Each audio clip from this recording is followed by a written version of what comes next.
Yanga. Matamanio yake ama matarajio yake sio kwenda injury, lakini changamoto za maisha ya mpira yanamfanya yeye aende injury. Sasa anaenda injury, tunasema mechi 5 au hadi 8, mechi ambazo kiuhalisia ukiziangalia kwenye takwimu za soka ni mechi nyingi.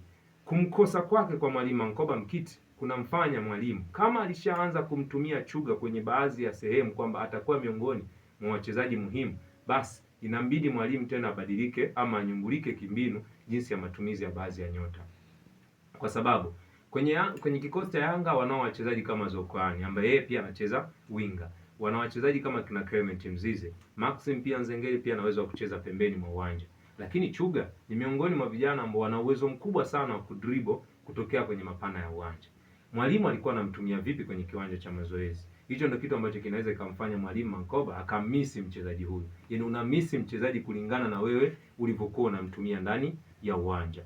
Sidhani kama itakuwa ni surprise kubwa sana kwa wananchi kama wanamkosa mchezaji, lakini kwa mwalimu alikuwa hatumiki sana kwa maana ya uwanja wa mazoezi kama mchezaji hatari ama tishio. Sidhani kama kutakuwa na pengo lake. Lakini kama kuna kitu Abushiri alikuwa ameshaanza kukionyesha kwenye uwanja wa mazoezi, kwa Yanga itakuwa ni pigo kubwa, na inambidi mwalimu Mankoba Mkiti aanze kutafuta namna ya kumtumia mchezaji mwingine, kama tayari kijana Abushiri kuna nafasi alikuwa tayari ameshaanza kuitengeneza kwenye kikosi cha Yanga. Kwa hiyo ubora tu ni ule, na uzuri ni kwamba Abushiri ni miongoni mwa vijana ambao walijitosheleza kiwango na uwezo, kwa sababu ukimwangalia akiwa na timu ya Fountain Gate alikuwa ni miongoni mwa wachezaji ambao alikuwa ni muhimu, hususan kwenye mechi za mwisho kuinusuru Fountain Gate kushuka daraja.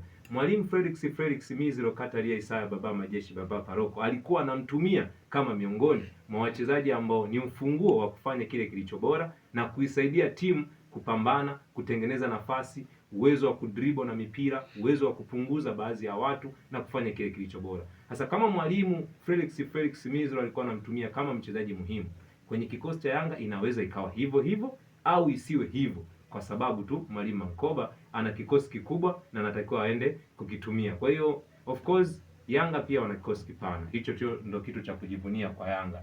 Kwa hiyo mimi naamini wana kitu cha kujifunza na wanaweza wakapata kile kilicho bora. Lakini Abushiri mimi naniuma sana, kwa sababu ni mchezaji ambaye ameingia Yanga kwa ajili ya kujifunza, kwa ajili ya kutengeneza kile kilicho bora. Tayari ilikuwa ni kama zao na faida kwa timu ya taifa ya Tanzania.